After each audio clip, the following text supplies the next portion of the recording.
you, Amrita, for that nice introduction. And thank you to Khaki for inviting me.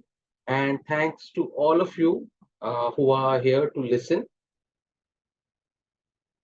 A very good evening to all of you. Chhatrapati Shivaji Maharaj, as we know, is one of the pivotal figures in the early modern history of India.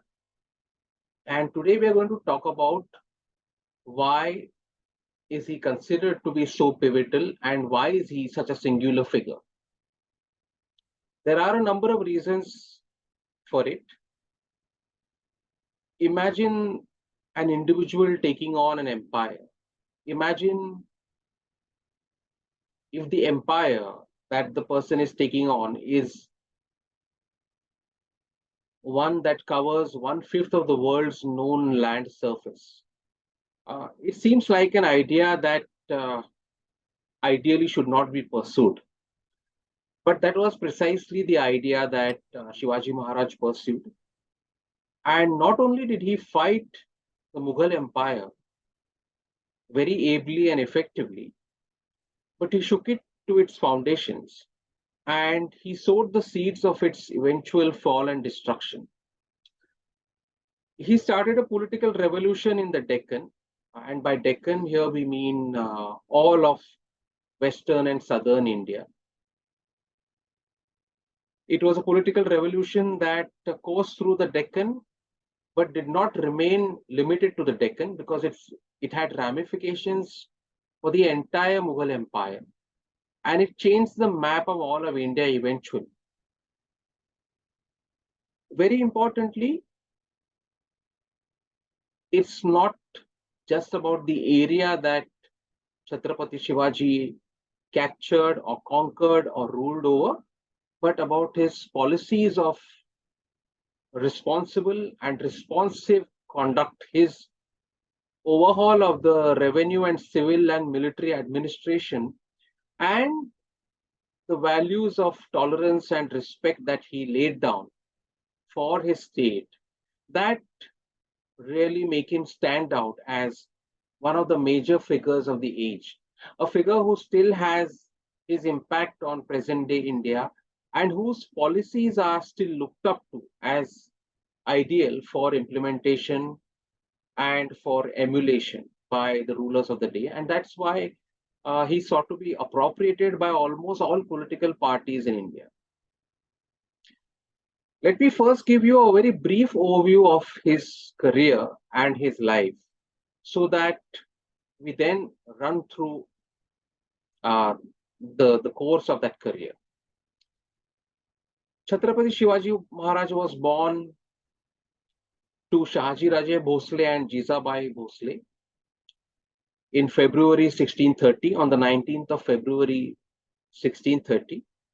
And he led a relatively short life of 50 years. He died in the year 1680. His life can broadly be divided into three distinct phases. The first phase is from his childhood up until the age of 26. Why am I stopping at the age of 26 for the first phase of his life? That's because he makes a very major move at the age of 26. He starts a rebellion against the Adil Shah of Bijapur, which is in control of large parts of the Deccan, and especially parts of the Deccan that he is living in. And at the age of 26, he conquers the valleys of Zavri, a place called Zavri, which is close to Mahabaleshwar in Maharashtra. These are highly inaccessible valleys ruled by Chandrarao More, a vassal of the Adil Shahi kingdom, who is like a law unto himself. And the place called Javri is considered to be totally inaccessible and unassailable. Nobody can conquer it. But Shivaji Raje goes and conquers that place at the very young age of 26. And when he does that, Bijapur takes notice and is suddenly woken up to the danger that Shivaji Raje poses to that kingdom. That's the first phase of his career, up until the capture of Zavri. The second phase is from the year 26 to the year 36.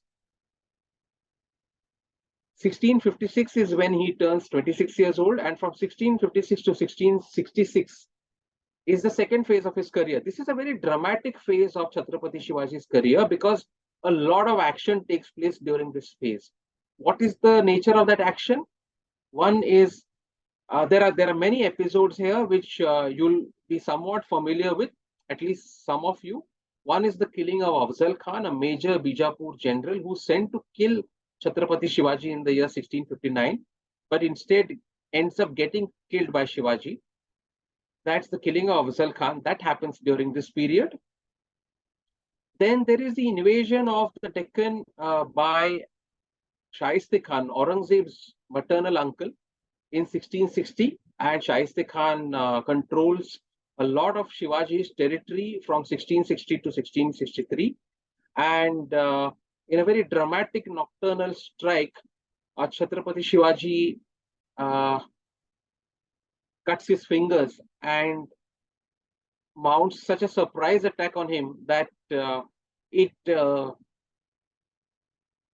deals a very significant, not only a physical blow, but a psychological blow to the Mughal Empire.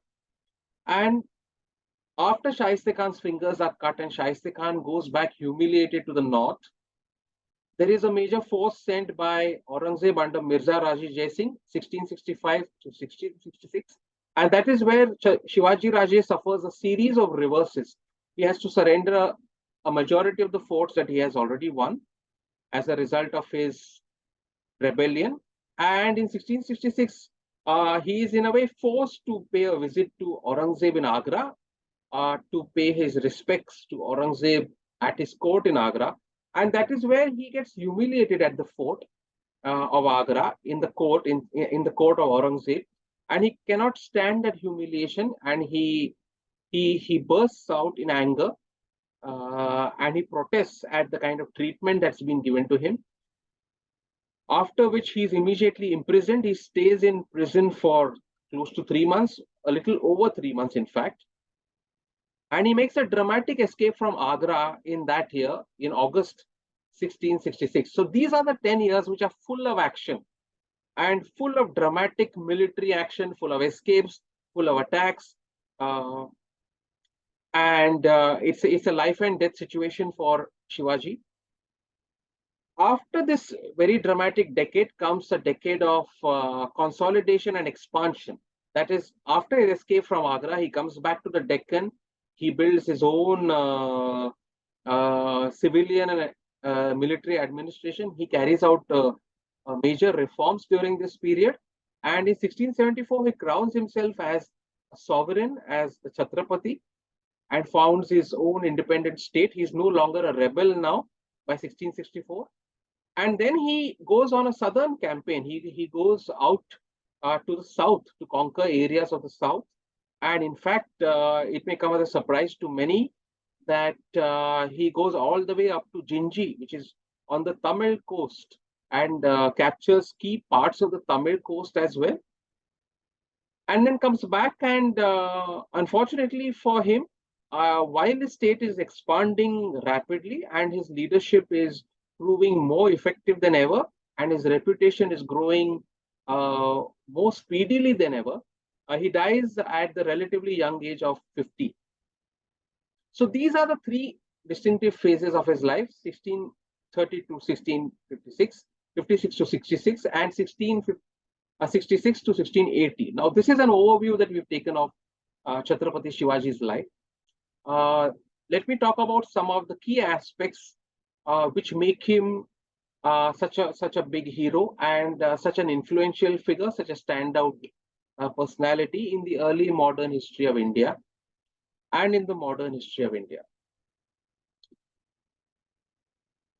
We've all heard about Shivaji capturing forts in his teenage years. He captured a number of forts in his teenage years. His father, Shahaji Raje Bhosle, was a Sardar, or a military chieftain with the Adil Shahi kingdom.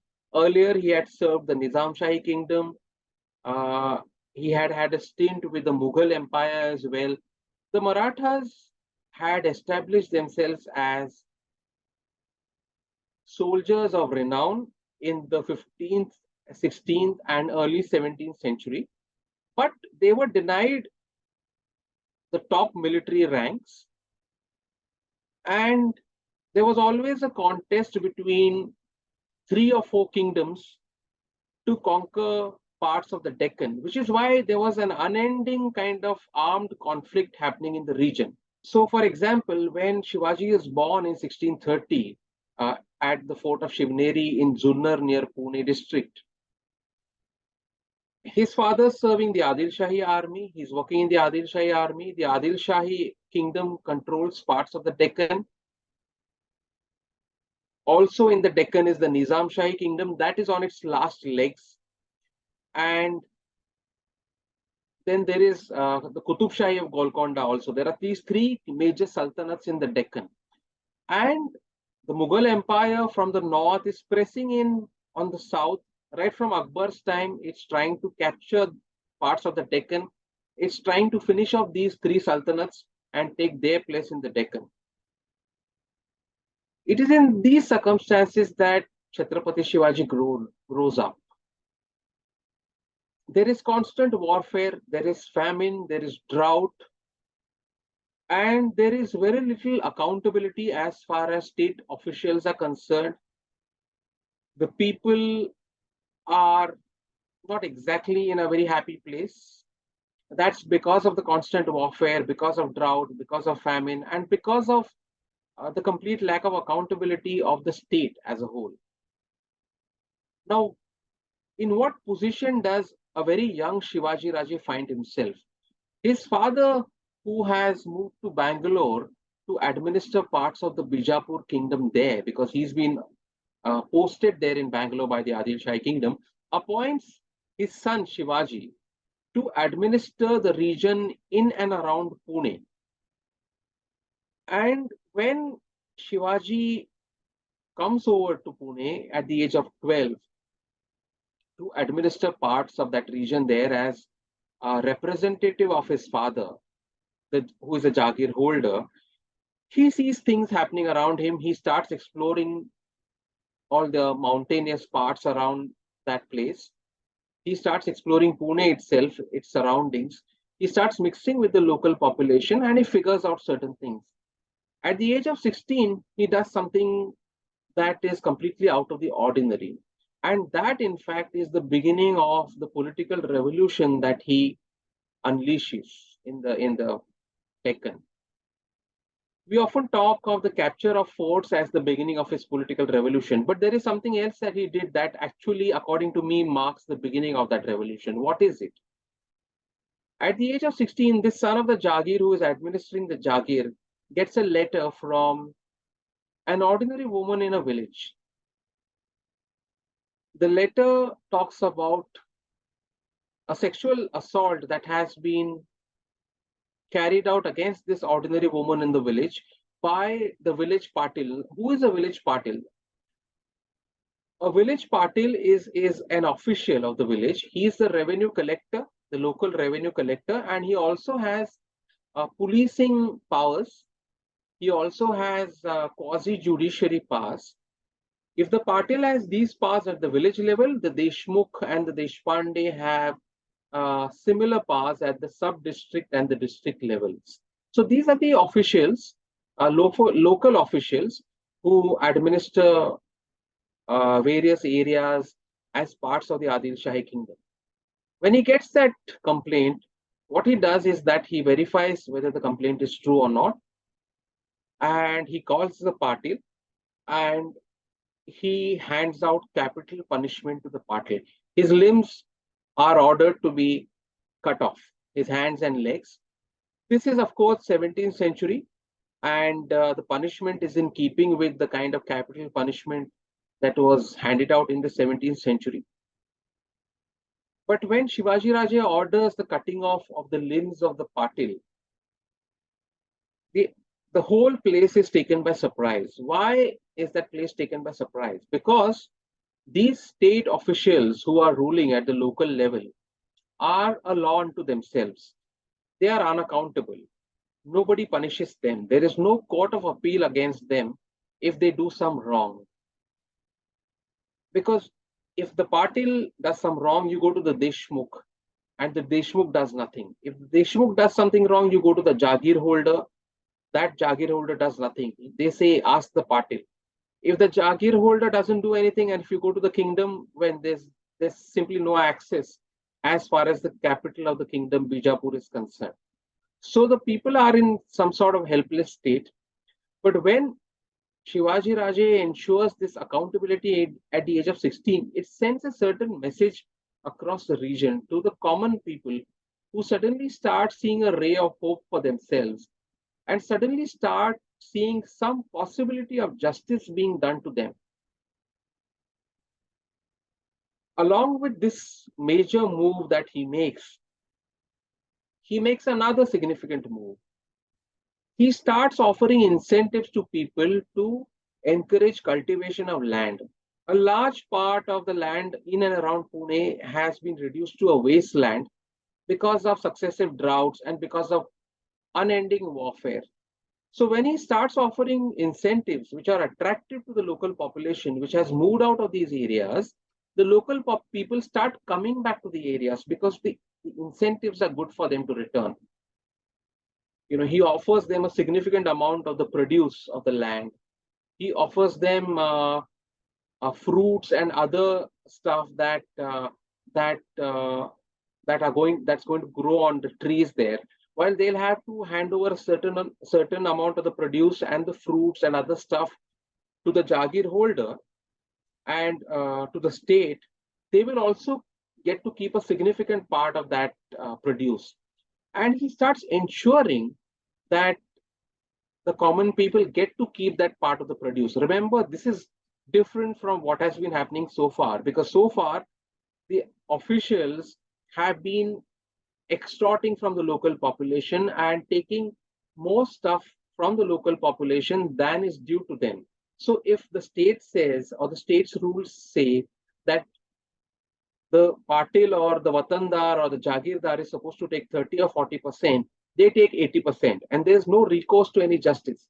When Shivaji Raje starts administering the place, he actually ensures that he takes 30 or 40%, and the rest remains with the cultivator, with the villager, with the village family man or woman. Now, this sends another ray of hope across the region. And that is how people start gathering around Shivaji Maharaj. That is how youngsters starts gathering around him and showing their solidarity with him. Because remember, they are going against the status quo. Nobody likes to go against the status quo. He starts capturing forts belonging to the Adil Shahi kingdom from the age of 16 onwards. And young people from across the region join hands with him in capturing these forts. They are taking a massive risk by doing that. Why would they do that? Unless they were beginning to get convinced that this young man meant well, and they themselves and their families maybe could look forward to some sort of future if this man had a say in administrative matters and in ruling the place. So this is how the rebellion begins. At the same time, at the same age of 16, Shivaji Raje takes a third very major step. What is that step? There is no denying that the Islamic conquest of the Deccan had major ramifications for the people of the region. A majority of them were Hindus. Many of the Islamic rulers were tolerant, but increasingly, going into the 17th century, a great deal of intolerance had seeped into the state. Rulers had become intolerant. For example, there was one Adil Shahi ruler in the 16th century who was especially pluralistic in his thinkings. He worshipped the Ganpati idols. He was a student of the Vedas and the Upanishads, much in the same way that Aurangzeb's brother Dara Shikoh later was uh, a student of the Vedas and Upanishads. But if you look at the early years of Shivaji Raje's life, you will find an Adil Shahi Farman that has been issued by the kingdom, which shows us how much that state has changed and how fanatical it has grown. That Farman says that Hindus should not occupy high military posts, senior military posts.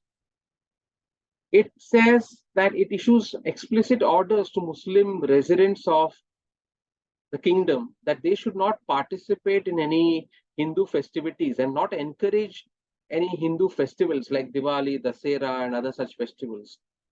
And also that they should not mix too freely with the Hindu population. Now, so there is this growing strain of fanaticism that has gotten into the Adil Shahi kingdom, and that is also making it difficult for Hindu military officials like Shivaji Raje's father, for example, and other Marathas to gain positions of rank, to gain high positions. And this kind of injustice has already begun. This fanaticism and intolerance has already begun. And soon Aurangzeb is going to get onto the Mughal Gaddi when Shivaji enters his 20s.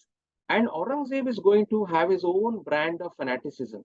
So this is the environment in which Chhatrapati Shivaji is growing up. Okay. And Shivaji responds to that environment immediately. How does he do that? At the age of 16, he brings out his whole official insignia, his seal, his official seal, which he is going to place on his orders, on the orders that he is going to issue in the region that he is looking after. Now, the official insignia of Shivaji's own father, Shahaji Raje Bhosle, is in Persian, because we are living in the Persianate age. This is the Persianate age, the 17th century. The Persian language dominates everything. It's the official language.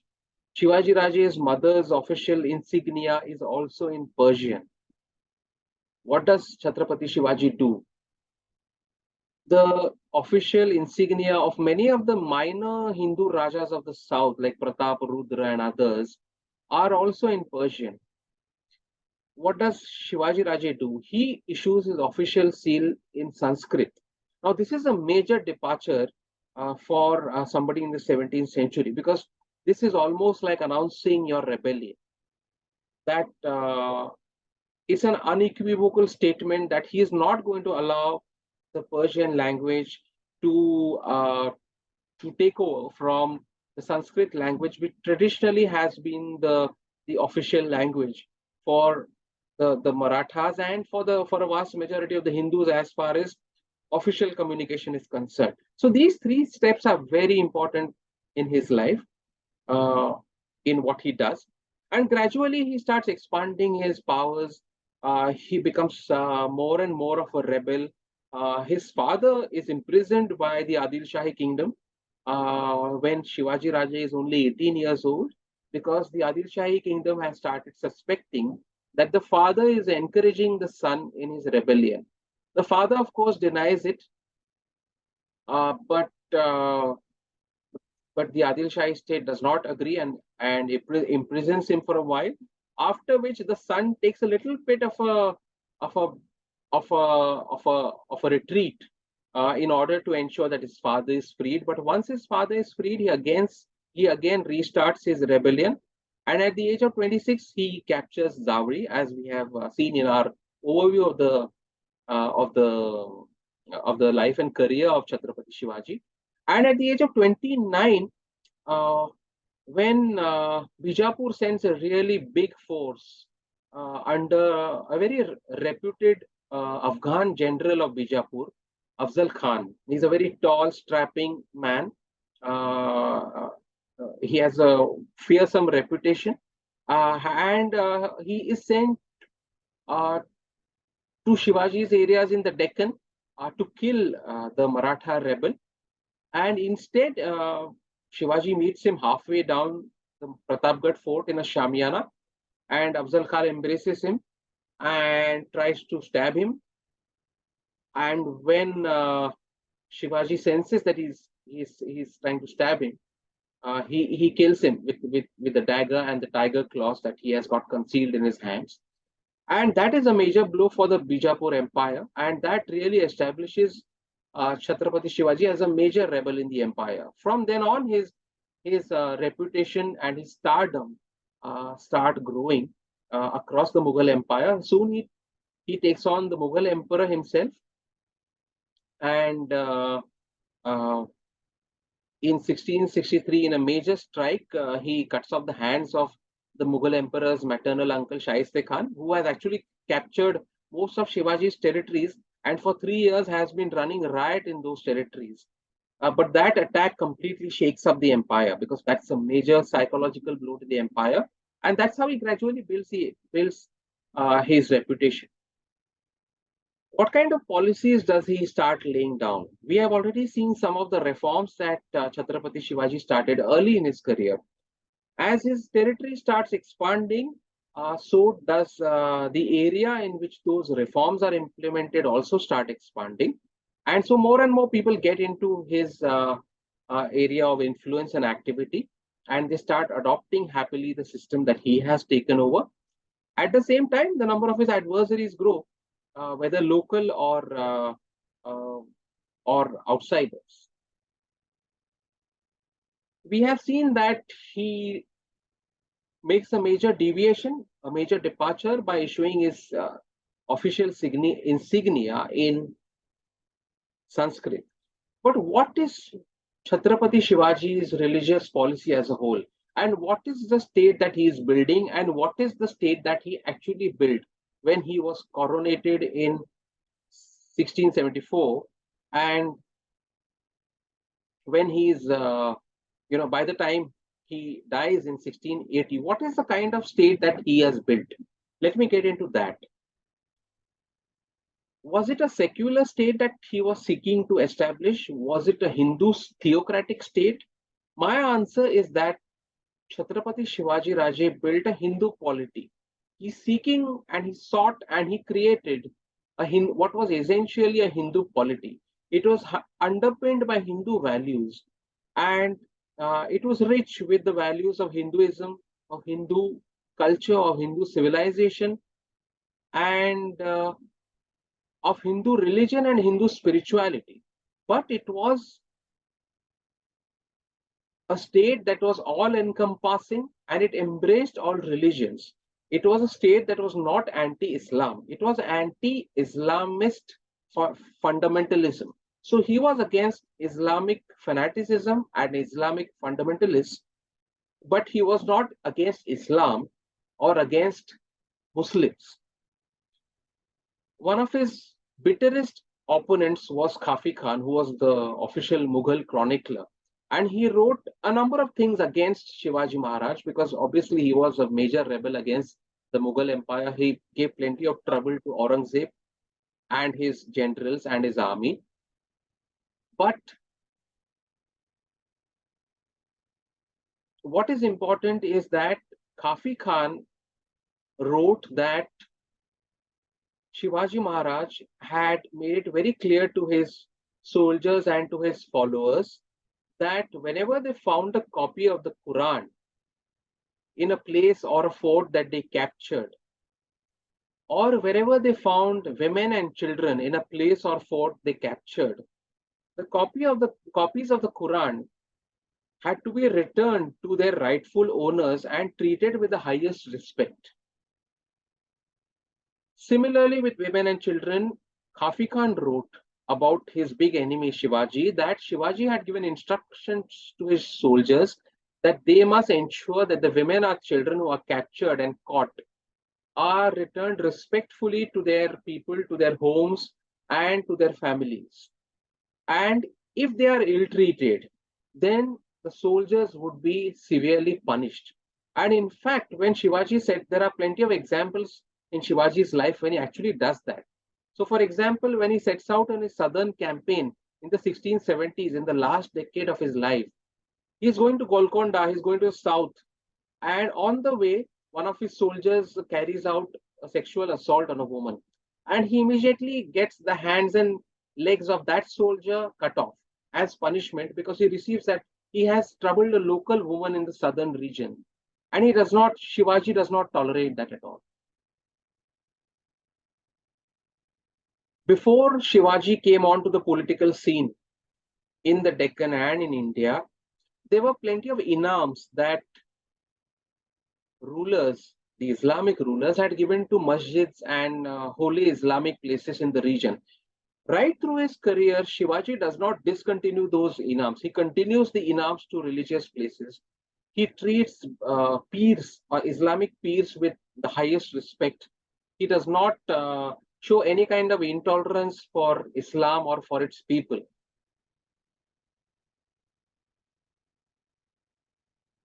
What he does, in addition to that, is that he also appoints Muslims in his army and his navy.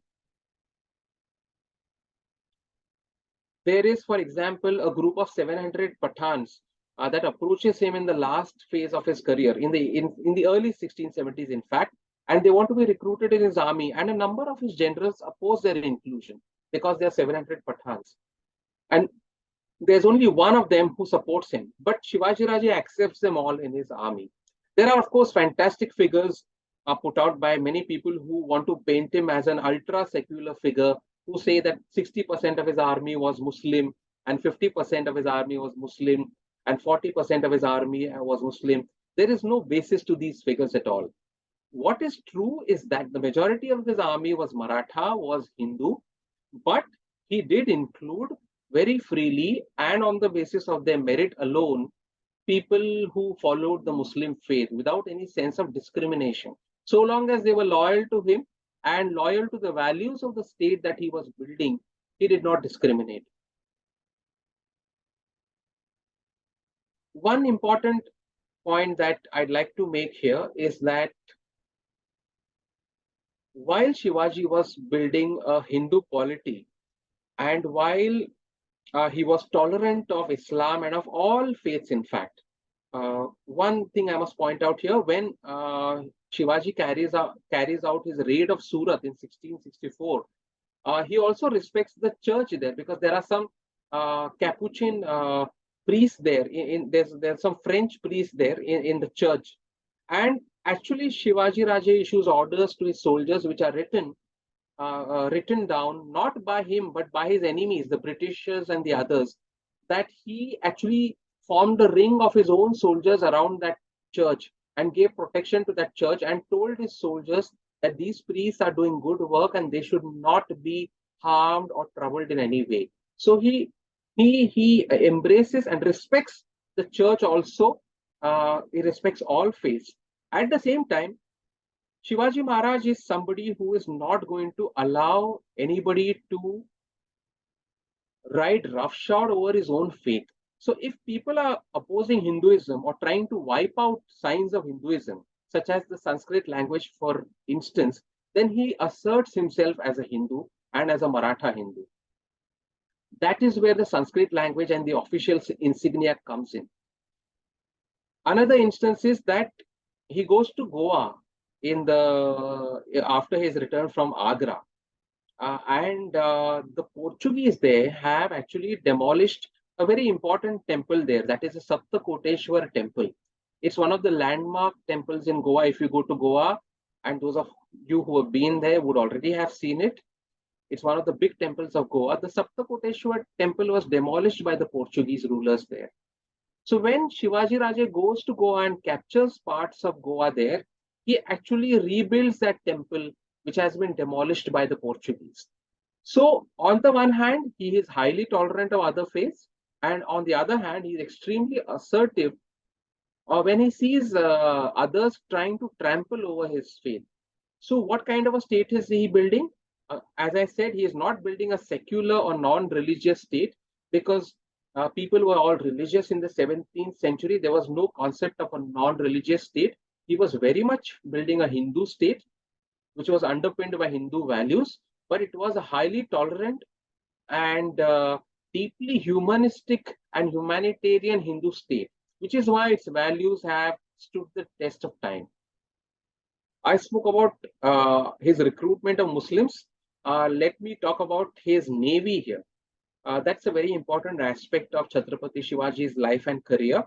And the subject is very much under discussion in contemporary India, in present day India, because as we know, last year the Prime Minister of India, Narendra Modi, dedicated the official Navy emblem to Chhatrapati Shivaji, calling him the founder and father of the Indian Navy. Why is he the father of the Indian Navy? And one question is often asked: weren't the Cholas themselves conquerors of the seas? So then, how does Chhatrapati Shivaji become the father of the Indian Navy? I will answer that question. Let's first talk about Chhatrapati Shivaji's naval activities. When Shivaji is in his 20s, when he is around 28, 29 years old, in 1658 and 1659, is when he begins his naval activities and he starts building his naval fleet. And he starts these activities in Kalyan, Bhiwandi, and Thane, which are to the north of Mumbai. And then he gradually expands to Cheul and to other parts, which are being ruled by the Portuguese.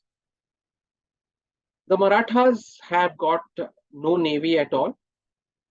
Let's look at the scene of 17th century, of 17th century India. Look at India's massive coastline. As we all know, India has a huge coastline. And who is controlling this coastline? There are four foreigners, four foreign powers who are controlling it. There are the Portuguese who come to Goa and have started ruling Goa. They came in 1510, in the year 1510, and have been ruling over Goa since. Then there are the British. They have started making their presence felt all over the subcontinent, slowly but surely. Then there are the Dutch. They also control parts of the Indian coastline. And then there are the French, who have also started making their presence along the coast. In fact, they are a major presence on the eastern coast, in Pondicherry and other places.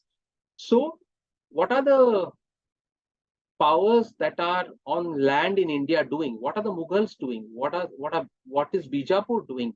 What is Golconda doing? And what is the Nizam Shahi doing? Well, the Mughals had not built any navy of their own. They had completely ignored the sea. The Deccan Sultanates had completely ignored the sea. The Chola Empire was extinguished in the 1250s, in 1259 to be precise. So the Cholas were undoubtedly great and they were sea conquerors without any doubt. But after the extinguishing of the Chola Empire, not a single power on Indian land really controlled the seas. The seas were controlled by all the foreign powers. The Mughals, the Adil Shahi, the Qutub Shahi, the Nizam Shahi, they had all ignored the sea. For example, if the Mughal emperor's family or the Bijapur Sultan's family wanted to go to Mecca, they needed licenses and passports from the Portuguese and the British to take the ships from the coastline and to take the ships, owned by the British and the Portuguese and the others to go overseas and come back. Now, Chhatrapati Shivaji was singular and he was the only one among all his political contemporaries to understand the importance of the seas for trade as well as for defense.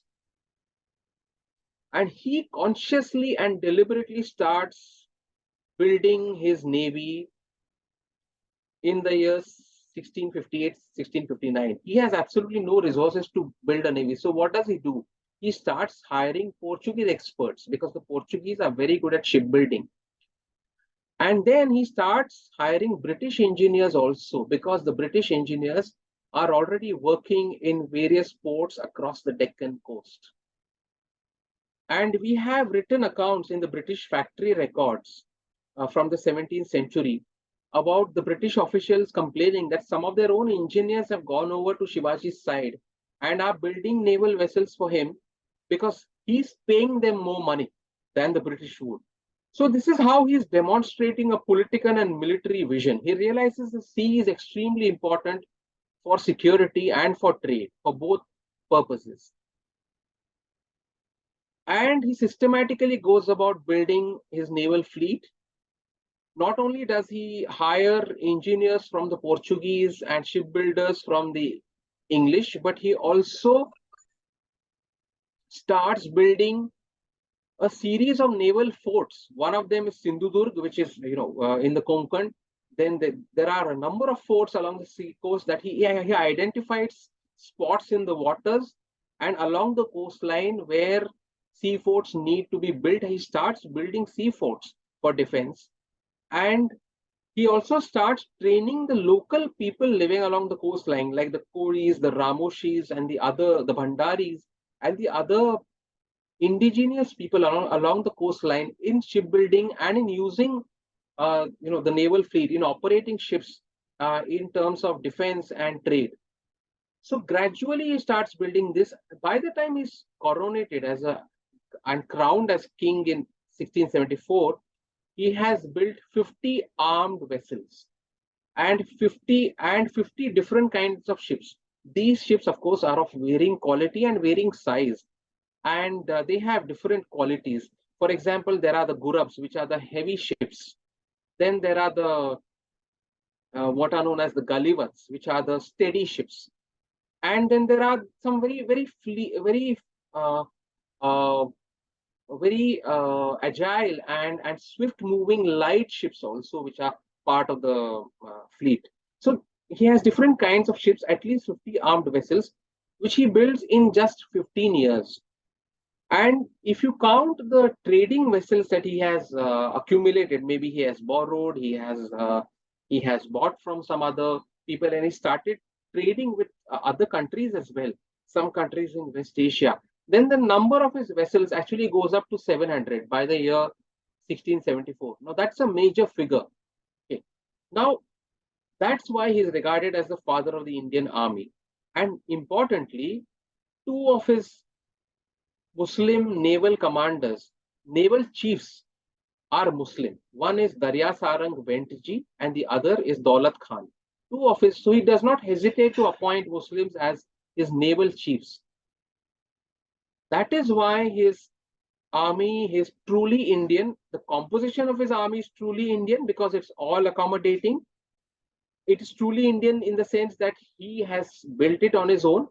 After a gap of 400 years after the demise of the Chola Empire, he has stood up to build a navy. This is an Indian force on Indian land in the form of the Marathas. They are building their own navy. And he has also built sea forts.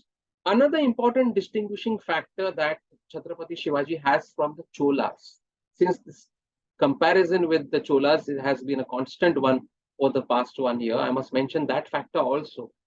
The Cholas had their origins in a river valley. That means that they had an intrinsic and inner awareness of the importance of the sea, of the importance of waters for defense and trade. Look at Shivaji Raje Bhosle. He actually comes from the mountains and from the Deccan Plateau. He's away from the sea. He's at least 40 to 50 kilometers away from the sea.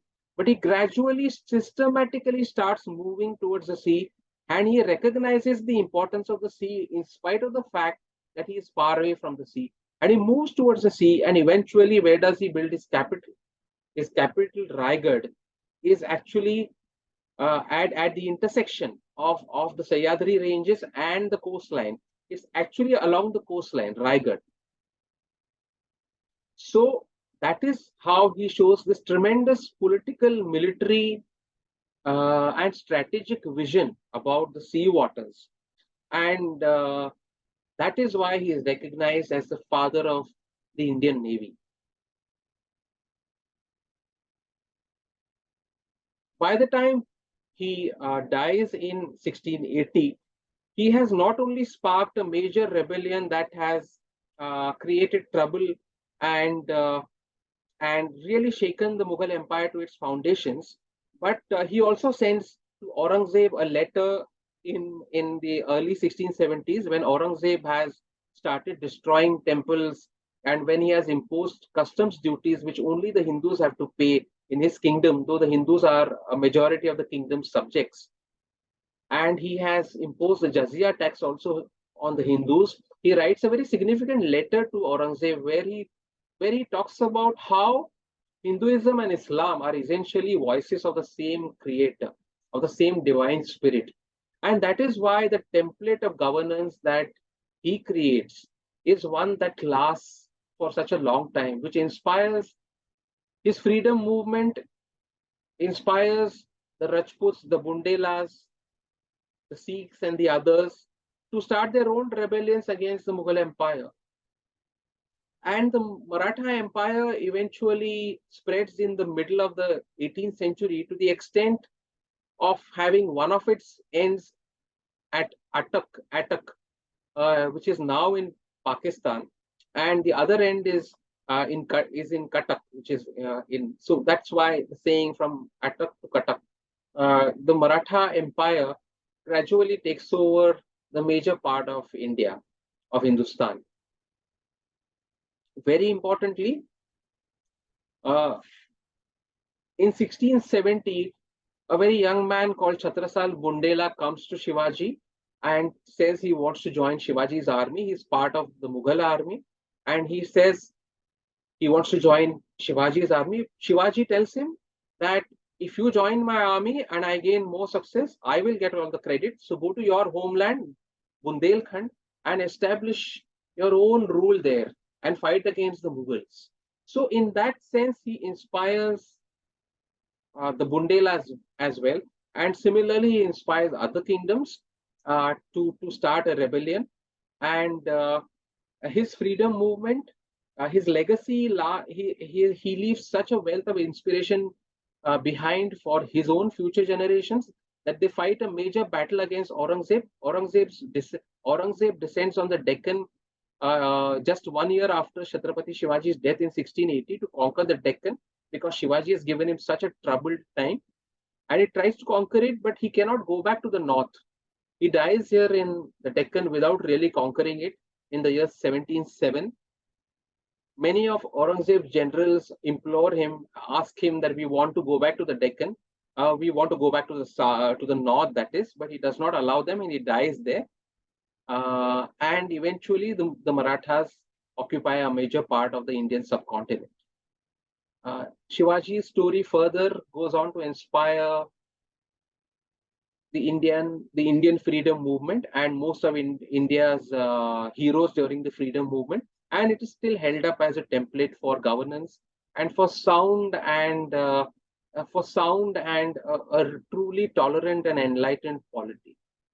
Not literally so, because many of the punishments are capital punishment from the 17th century, but in the values that he espoused and the values that he laid down for his state.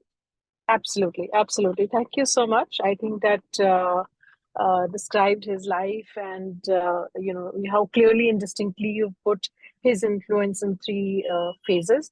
Thank you so much for that. Could you tell us, before we start, a little bit about your research process and where your sources of information, local or outside, and then I can go through all the other questions in the chat as well. Well, I've written a biography of Shivaji, India's great warrior king, published by Juggernaut Books. And I took 3 years to write that book. I have looked at all the original Marathi sources from the 17th century, at Maratha correspondence, Shivaji's own correspondence, accounts left behind by his contemporaries. Very importantly, accounts left behind by his adversaries as well. For instance, I quoted Khaki Khan, the official Mughal chronicler. I've looked at Aurangzeb's official accounts. I've looked at Portuguese accounts, British accounts of where they talk about their dealings and negotiations or antagonisms with Chhatrapati Shivaji.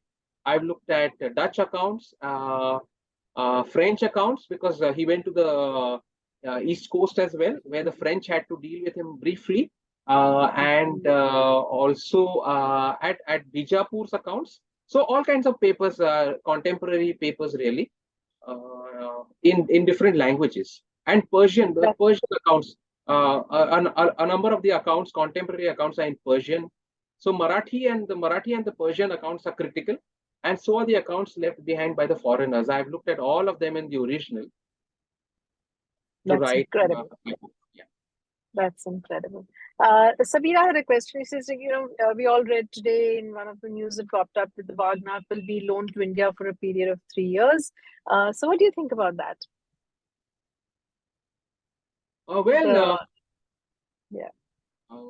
I know, I've heard that the Wagner is going to be loaned to India for 3 years. Actually, there is no clear answer to whether the Wagnak that's in the Victoria and Albert Museum in London is actually the Wagnak with which Shivaji Maharaj killed Afzal Khan. And in fact, I'm writing a piece on that subject. It is one of the likely candidates, Mm-hmm. and at the moment it does fit the bill. But there were other tiger claws also around the same period, Mm-hmm. which was said to be the same clause which he had used against Afzal Khan. So I'm not 100% sure that these are the same tiger claws uh, which were used to kill Afzal Khan. Uh, and I'm writing a piece on that, Okay. laying out all the evidence, which leaves a lot of gray area there, which does not really lead to any Oh, definite conclusions that this is the real Wagnak which was used during that episode. That's my theory. Hmm. okay. Okay. There was some debate at that time between the reason for him not coming into Bombay. Was it because of the British here, or was it because of Hindu traditions? Could you cast some light on that? Well, the most important thing I think we'll have to keep in mind is that Bombay or Mumbai was not an important place during that period at all. In fact, one of the reasons it was given away was it was a mosquito infested land which nobody wanted really. Those islands were considered to be of very little significance. So when people say that he did not come here, well, he had no reason to be there, but he did come uh, to the brink of the city because of the island of Khanderi, where a major battle was fought in 1679 between the British and the Marathas, and the Marathas actually captured that place. So he does approach Mumbai's borders, but obviously does not feel the need to take the city because it's of no consequence. Nobody wants it really. Mumbai emerges as a major center only much later in the 18th century. So I think that is something that we need to keep in mind, that it was a completely insignificant place, and Thana was a much bigger center. Surat was a much bigger center. Rajapur, which is in the Konkan, close to Goa, these were major trading ports. They were major centers really, commercial. Also in terms of defense, they were big centers. Mumbai was of zero consequence at that time. Exactly. Exactly. Wonderfully put. So there's been a lot of praise from a lot of people. Jyoti and others have complimented you on the depth of research and the nature, the highly informative nature, like Anushka, Surana, and the others. Um, Okay, I would just want to thank everyone who has made kind comments, and also those who may not have liked it. So appreciate everybody listening, and thank you so much for your very generous comments. Yeah, Jyoti would want to know something about the food habits of the time. What typically happens is that we get to know, from the written text that you would have found out a lot more about strategy and so on. But do we have a sense of their diet and what people ate at the time and so on? If you could tell us a little bit about that. And then if you could also tell us about your book. Okay, that's interesting. Well, the diet was the regular diet that we have, bhakri and vegetables in the Deccan. But what I found really interesting, and it's something that's not really well known, is that Shivaji would have one meal early in the morning and one meal in the afternoon, after which he would not have any meal at all. So his last meal would be early in the afternoon. That's a very interesting thing, I thought. Uh, Many of us are told that we should not have meals late in the evenings. But here's an example of a man who, yes, of course, somebody is asking if he ate meat and fish. There is Ate absolutely meats no, and fish. there is absolutely no evidence that he was a vegetarian. So the Marathas were non-vegetarian eaters, and Obviously, he ate non-vegetarian, though we do not have any catalog of what he was eating really. See, one difficulty in chronicling the history of India that many historians, including me, have faced, and I have faced this while writing a history of Shivaji Maharaj and the Marathas. The difficulty is that many of the records are not available.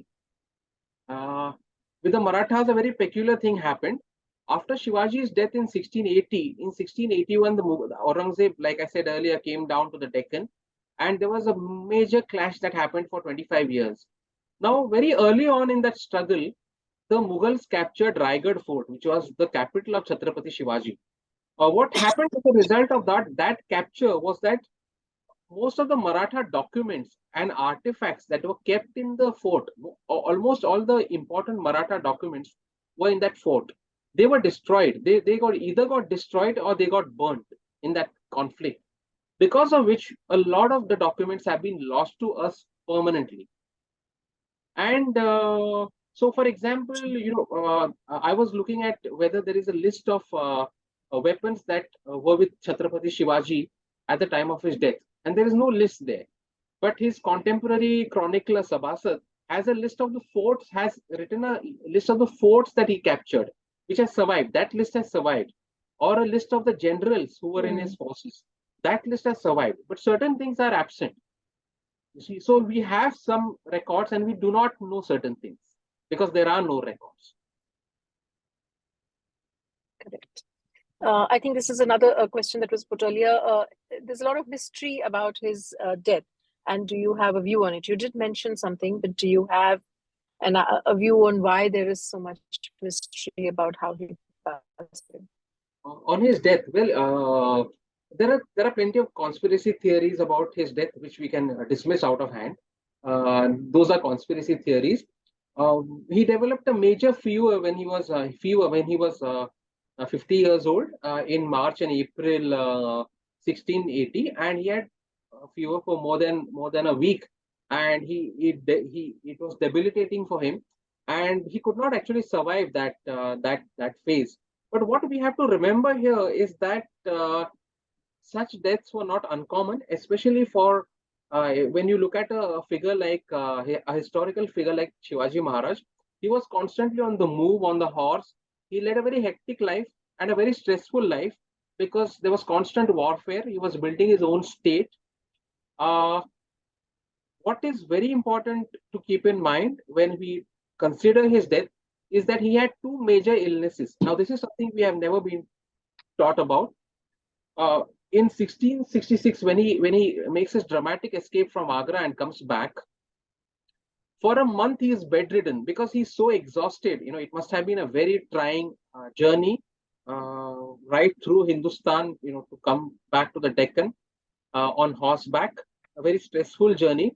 And he's bedridden for almost a month, but he recovers his strength and he recovers his activity and he regains all the forts that he's lost, which he surrendered to Aurangzeb in 1665 and 1666. But after that month-long illness, after exactly a decade in 1676, when he's 46 years old, he has another major illness and he's again almost bedridden for a month.